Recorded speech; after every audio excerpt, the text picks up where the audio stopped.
My true pleasure to be here. Thanks to you and Hong for inviting it. And I am really delighted that you guys are running this conference and also that that it's focusing so much on technology because part of my sort of belief in this area is that, both from empirical evidence and other general considerations, whatever we do on the climate policy front is going to interact centrally with technology choices. And what's exciting about this, in my opinion, is that there are both things that we know at very high level about how the direction of technology is affected by various economic forces, and there's a big laguna of things we don't know about how that happens in specific sectors and in response to specific policies and specific types of substitutions. And in fact, what I'm going to talk about, I'm going to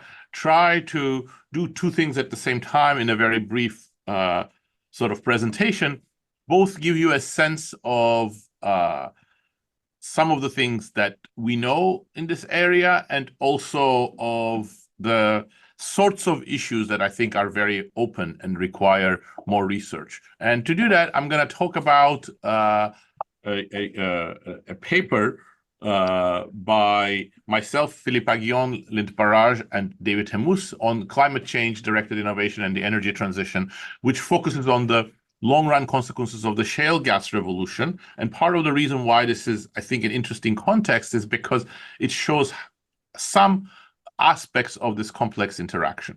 And let me start by just giving the empirical context before moving on to explaining what I mean by directed technological change and why I believe it's so important and why this case illustrates it. So this is the US natural gas production, and you see the period around 2007 is the beginning of what people sometimes call the shale gas revolution, where the increase in natural gas production from shales starts skyrocketing. And this is also happening that has an international dimension because we're going to use more US data. I'm focusing on the US figures here, but there is also an increase in international natural gas production. This completely changes the composition of fossil fuels, which are the main source of energy in the United States. So you see that the share of coal is declining in the United States, and the share of gas is increasing again as a result of the price changes and the quantity changes enabled by the shale gas revolution. The implications of this for short-run emissions, which are, of course, the main driver of climate change, are quite well understood. This is not a causal evidence, but it shows the correlation. So CO2 emissions in the US electricity generation were very steadily rising up to around 2008. And then after shale gas starts being used, there is a significant decline in CO2 intensity, and also CO2 emissions, which were increasing, now start declining. So this all looks like good news, which I'll explain more, is in the short run on the basis of the fact that natural gas is cleaner, emits fewer CO2 particulates than coal. However, there is also potentially a dark side. There is a concurrent change in the face of innovation around this time.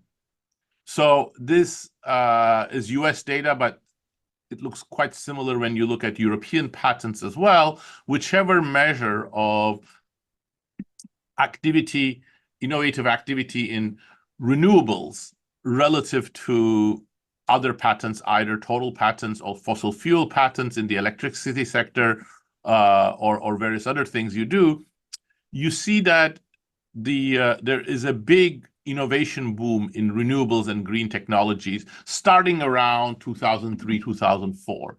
This is going hand in hand with the increase in solar capacity and learning by doing in China, but the two are really self-reinforcing because there are really important breakthroughs in wind technologies, some nuclear technologies, and especially in solar technologies around this time, coming from all sorts of countries, including the United States. But around 2010, this trend reverses, and now there's a significant decline in green patents relative to all patenting. So essentially, what I'm going to argue is that this is just one facet of the complex innovation dynamics that may bear on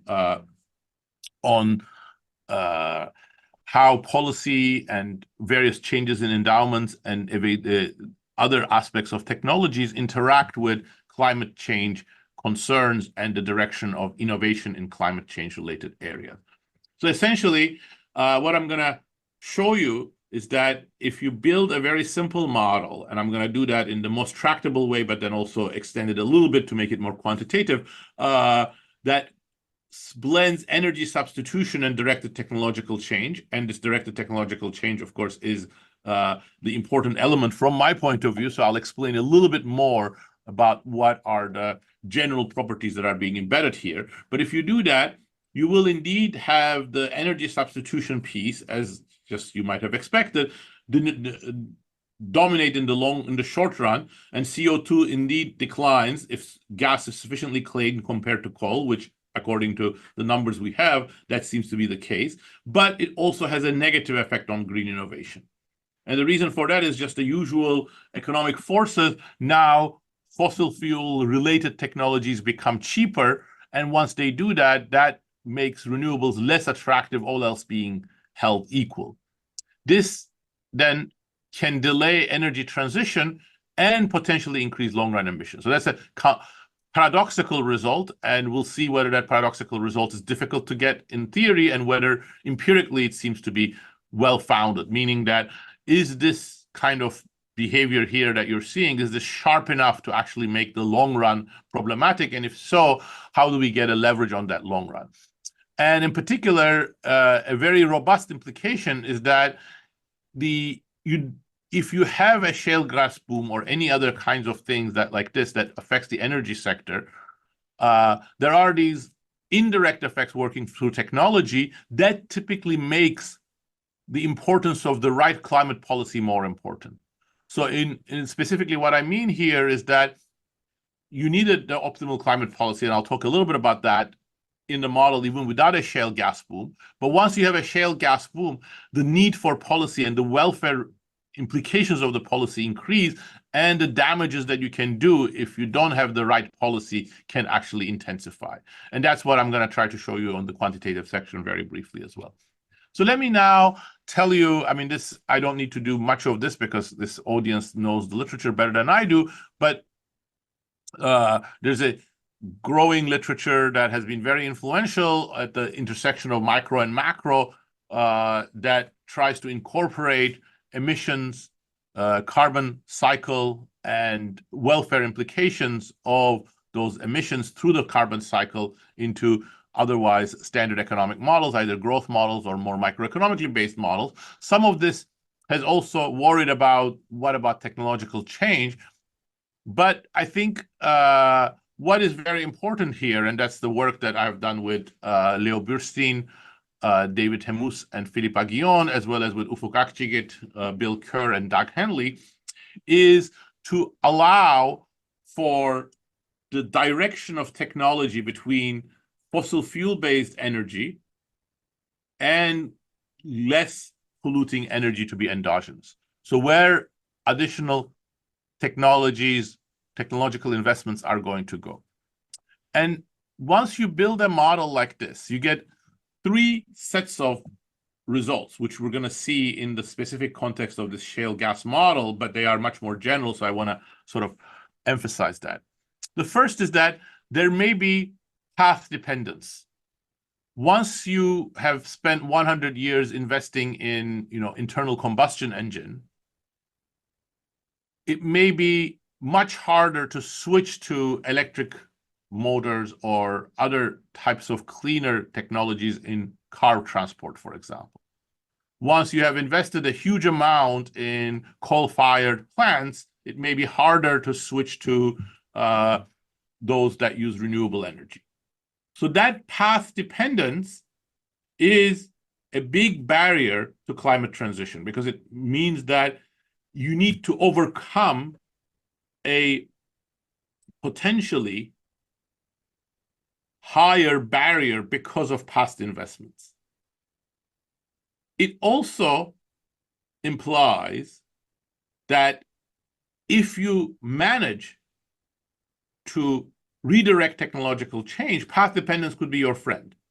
And the reason for that is once green technologies become advanced enough, for example, perhaps if this trend had continued, they may become self-reinforcing because now the path dependence is helping them. They're becoming more and more efficient. That has a variety of implications for the nature of policy. One, which is very important, is that it is no longer sufficient just to rely on a carbon tax. It's essential that you use at least two instruments, a carbon tax and a direct subsidy or something that changes the relative profitability of clean and dirty technologies. Second, the timing of policy is very different as well. Why? Because as I have pointed out, you are fighting against an endogenous barrier. The later you are in intervening, the more advanced the alternative fossil fuel technologies are going to become, the alternative to the green technologies. So the barrier you have to climb over is going to get bigger. Both of these sets of insights I'm going to come back to in the context of the shale gas discussion. And then the third general point is that because innovations are slow acting, they're going to create a lot of things in the future. So that's the complicating part, and that's the part where we need more empirical work and understanding, and you're going to see that in the context of the shale gas application as well. There's other empirical work here, which is very important, but let me skip that in the interest of time. Let me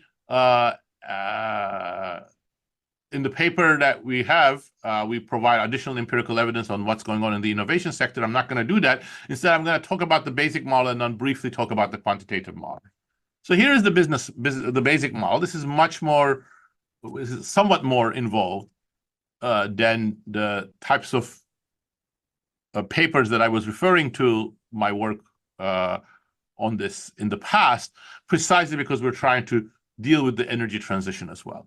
So we take a final good production, which combines some production sector and an energy sector. Let's think of that as electricity generation, although it could be more general. And both of those are going to be modeled in a simple way. And lambda is the elasticity of substitution. So this is important, especially in the quantitative exercise, that not everything is energy, and there is some substitution between energy, and the energy prices are going to matter. And let's take the production function to be a linear function of labor allocated as well as the level of technology in production. And then I'm going to describe how the energy is used. But A tilde ET is going to be the endogenous energy efficiency of the energy sector. In addition, ST is going to be carbon concentration. And just to make things simple, I'm going to have this affecting net output rather than welfare, although there are reasonable models in which it could affect welfare beyond output, but let's keep it simple and let's do it in this way for now. Now, here is the key aspect how the shale gas is brought into the model. We're going to assume that the energy composite ET is a CES aggregator with an elasticity of substitution epsilon, typically greater than 1, so that these are substitutable sources of energy, that combines coal, the natural gas, which I'm denoting by S, and energy, which I'm denoting by G. Okay? The fact that it's a single CES rather than nested doesn't matter. You could do a nested one. That's not important. The important thing is that when any one of these becomes cheaper, it's going to increase its share in the energy composite. Okay? And then finally, each type of energy is produced using some resource, and let me make that a Leontief. So RIT, for example, could be coal for the typical fossil fuel coal-based energy. It could be wind or solar, so it's free for the green, and it could be gas for shale for the gas. Okay, And then the key assumption that I already hinted at is how polluting these things are. Let me assume green is completely non-polluting, so no carbon emissions. That's not a bad assumption. And coal is more polluting than green than gas, which again I think is very well established.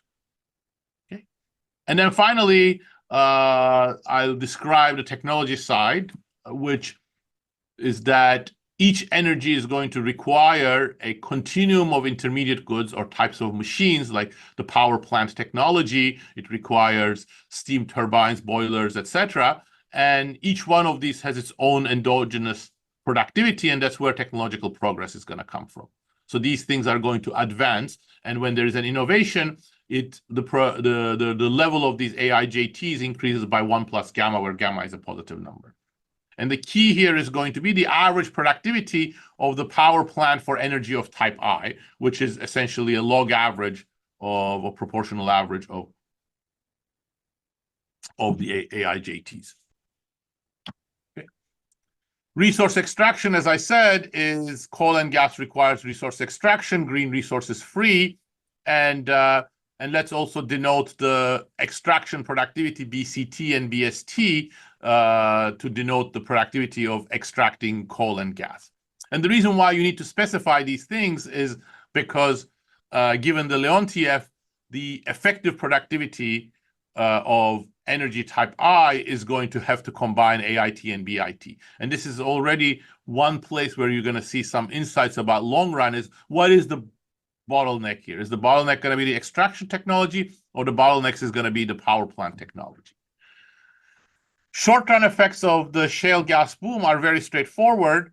You want to know what happens when, say, what is a pretty good approximation to the US case, which is the extraction technology of shale gas improves. So what's the effects of that on emissions? Well, it's going to create two effects, a substitution out of coal and green, and a scale effect. The scale effect is what Jevons was about. So that's why there is the Jevons paradox. You can make energy so much cheaper that scale can expand and total emissions can increase. But here in this case, even the emission intensity is a bit more complicated, because if you start with a lot of green, gas may substitute for green. But in the US, for example, the green is so low to start with that substitution is going to come out of coal. So it's going to be just like in the Jevons' case, this against this. And if natural gas is sufficiently clean relative to coal, then you get that the shale gas boom leads to a decrease in emissions in the short run, provided that natural gas is sufficiently clean compared to coal. Okay, so that's pretty standard. So the interesting thing is going to be, again, the direction of innovation. So for that, let me suppose there's a mass one of scientists, and their key decision is where to direct their innovative effort. SFT is the share of those working on fossil fuel generation technology, and SGT is share working on green generation technology. Later, I could talk about what happens if some of them also work on extraction technology, but let me not do that.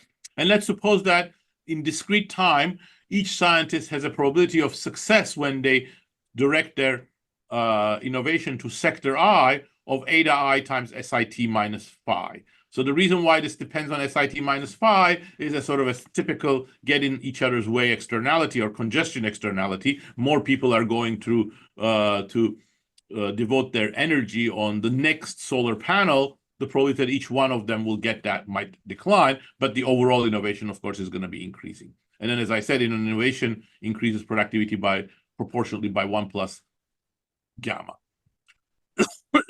For now, all other technologies evolve exogenously. So, what are the profits from innovation? So typically, they will be a discounted sum of future profits, which is a little complicated in these models. This is something we deal with in some papers, but I'm not going to do it here. So let's suppose that only one period patents are available. So that gives the qualitative picture. And if you do green, then your profits is going to be, or your expected profits is going to be the probability of innovation. If you do innovate, then you're going to get a markup over the next best technology of this amount. and then how much you actually sell, which is the price of green technology times the quantity of green technology.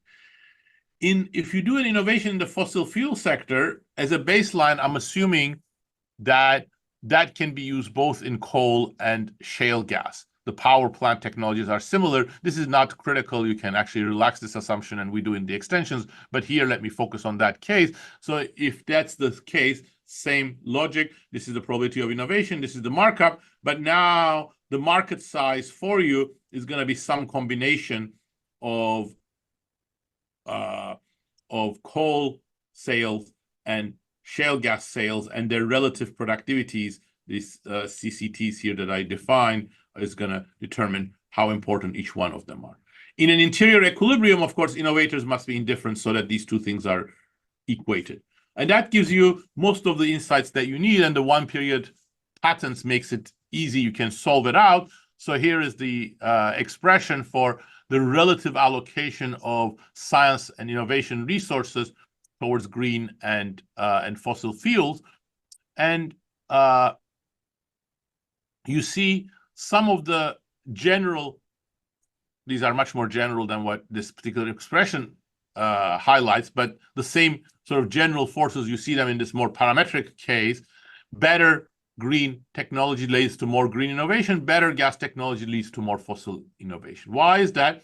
Well, because essentially, when AJT is greater, the green technology is better. As the green technology gets better, the share of green in the energy composite increases, and that creates a market size effect. Now you can sort of use any advances in a bigger market for green energy. And that's the main channel through the path dependence that I had explained. But in this model that I have highlighted, and that's the extent of that is going to depend on epsilon, the elasticity of substitution, etc. But the quantitative implications are going to come in a second, so I'll defer the quantitative discussions by 5 more minutes. But here in this model, because again there is this extraction technology that is complementary because of this Leontief structure, or this Leontief structure here, to energy, it's important to also understand the interactions between these extraction technology and the endogenous power plant technology. And when BST improves, which is what we're interpreting the shale gas revolution as, that's going to encourage AST to increase. So there's a complementarity between extraction and power plant activities. Again, that depends on the level of epsilon, but the realistic values of epsilon are pretty high here. So as long as epsilon is greater than 1, this complementarity always dominates. If it's less than 1, it's more complicated. But one other implication, which if I had time, I could come back to, when gas extraction technology is endogenous, then there is an additional feedback in favor of fossil fuels. All right, so let me now summarize what this model delivers. Of course, I'm not deriving it, but it's sort of intuitive given the description I have given, hopefully. A shale gas boom, which is an increase in BS1, permanent increase in BS1, leads to reduced innovation in green technologies. So that's always true. That immediate effect is a reduction in green technologies. What it does to the path of green technologies is more complicated, because it would really depend on these complementarities and whether the extraction technology is a bottleneck or not.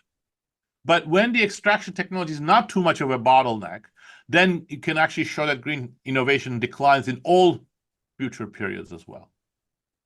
And then finally, this is, the most extreme result. Whether it will apply or not is a quantitative and empirical question. But for intermediate levels of initial efficiency of green technologies, I'll be a little bit more explicit on what I mean by that in the next slide. A shale gas boom can generate what we call a fossil fuel trap, meaning that it stops an ongoing energy transition and reduce long-run welfare.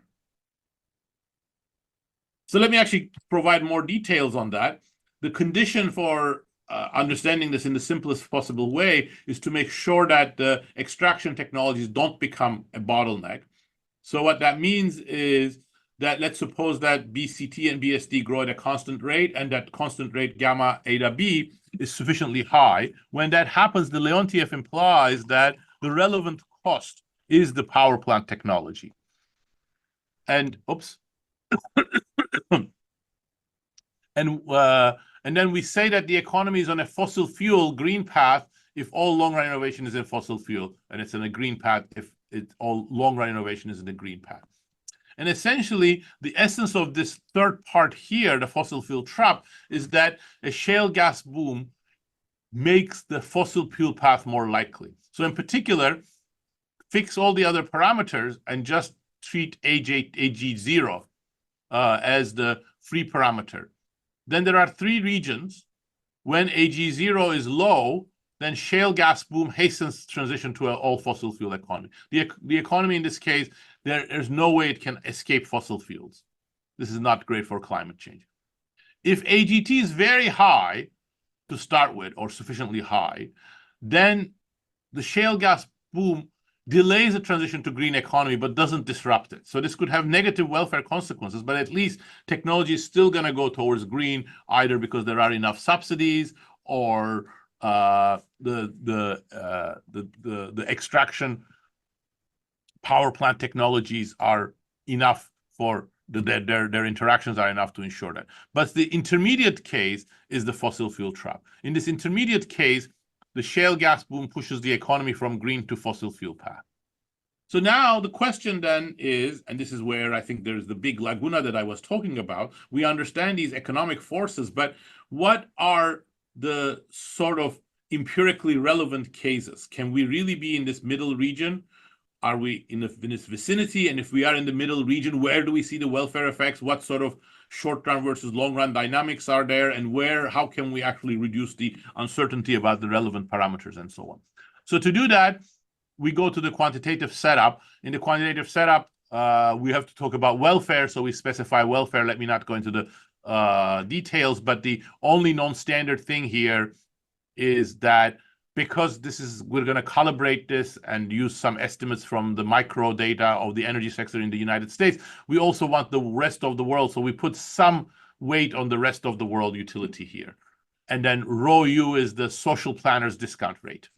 That's what, for example, Nick Stern and Nordhaus, for example, debated a long time ago. Carbon cycles are very complicated, but the complications are not so important for us. So we take the simplified carbon cycle model that Golosov et al. Use in their Econometrica paper, but including both the US emissions and the rest of the world emissions. Okay. And then we'll also allow for policies in the baseline, for example, abatement costs and potential subsidies. So we introduced them, but let me not get into the details. The sort of data we use for this is, I think, fairly standard in the energy economics literature. So we use comprehensive data on various types of abatement regulations. We get estimates from the energy companies' filings of their annualized costs, which we then supplement with Lazar's cost estimates. And then we also have data on overall emissions and quantities of different types of energy in electricity generation. So a lot of this is actually coming from micro data. So some of it is, of course, still very uncertain. Then there are a bunch of external parameters and aggregate data. Here, I think what's going to be very important in these kinds of models are all of these elasticities.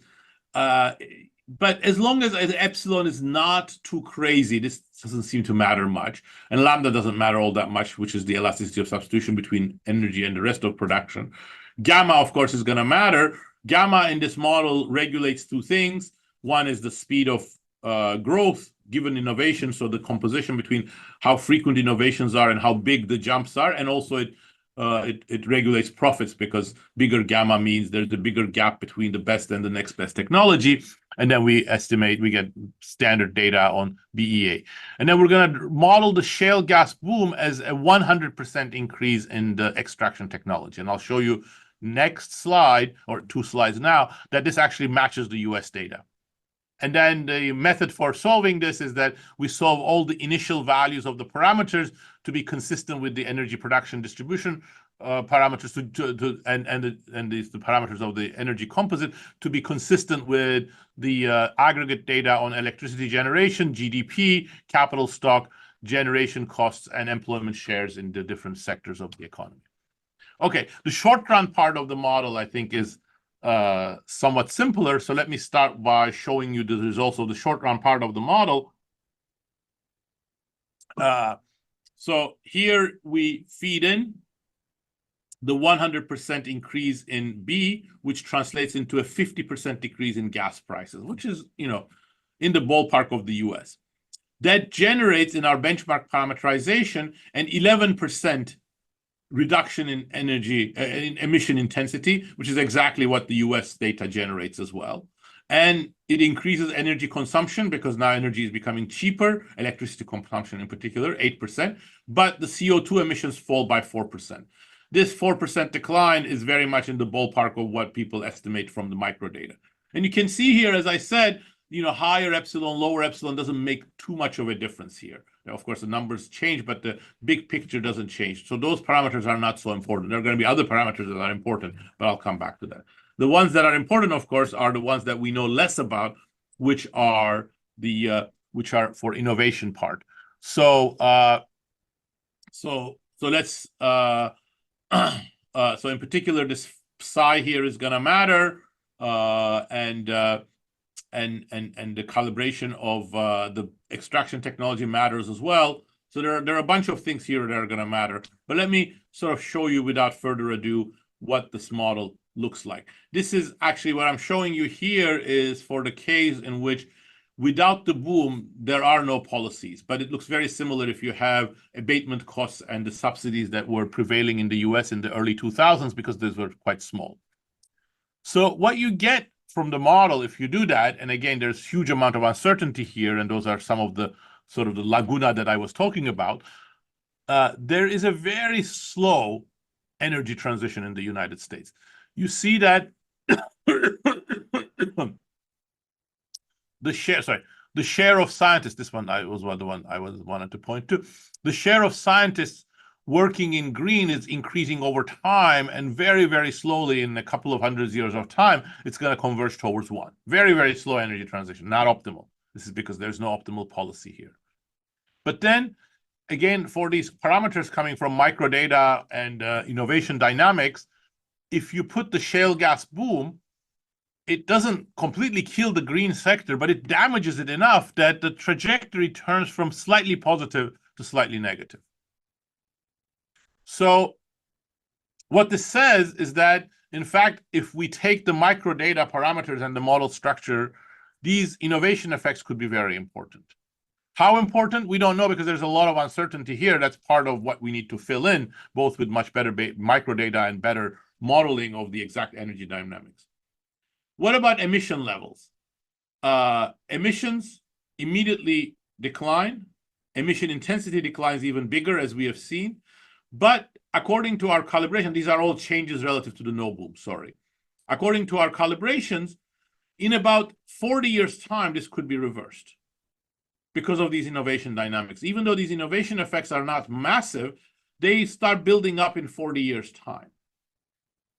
What about net output? Well, this is, I think, both the good news and the bad news from the modeling point of view. Actually, not much happens to net output between these two benchmarks. There are two effects that are opposing each other, but in the longer run horizon, the net output effects actually start building up. So that's where we are very uncertain. That's where we really need to understand the medium-term and long-term innovation dynamics.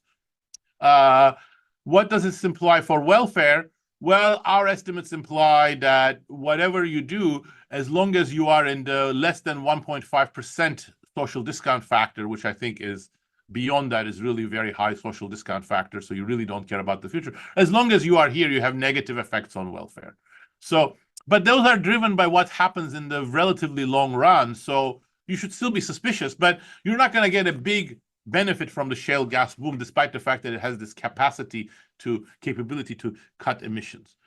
And the final thing that I'll tell you, and I'll conclude, is what about optimal policy? If you do optimal policy, then of course a reduction in cost is always going to be good for welfare. There's no way that with optimal policy you could hurt welfare with a shale gas boom.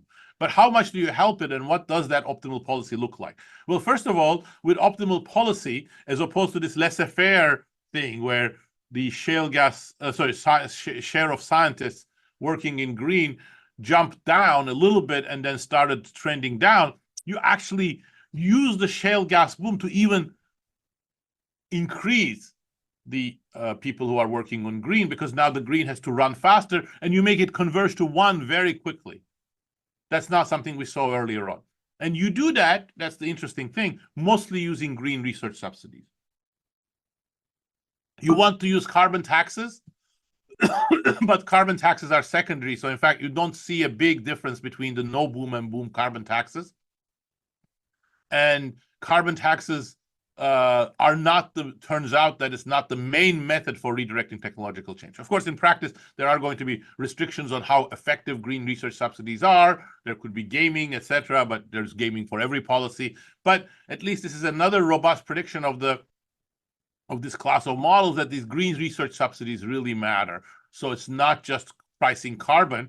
There are many things wrong with the IRA, we can all agree, but actually by going from a sort of a worship of carbon taxes, which was common in the economics community, to a broader range of instruments, actually may have not been such a bad idea.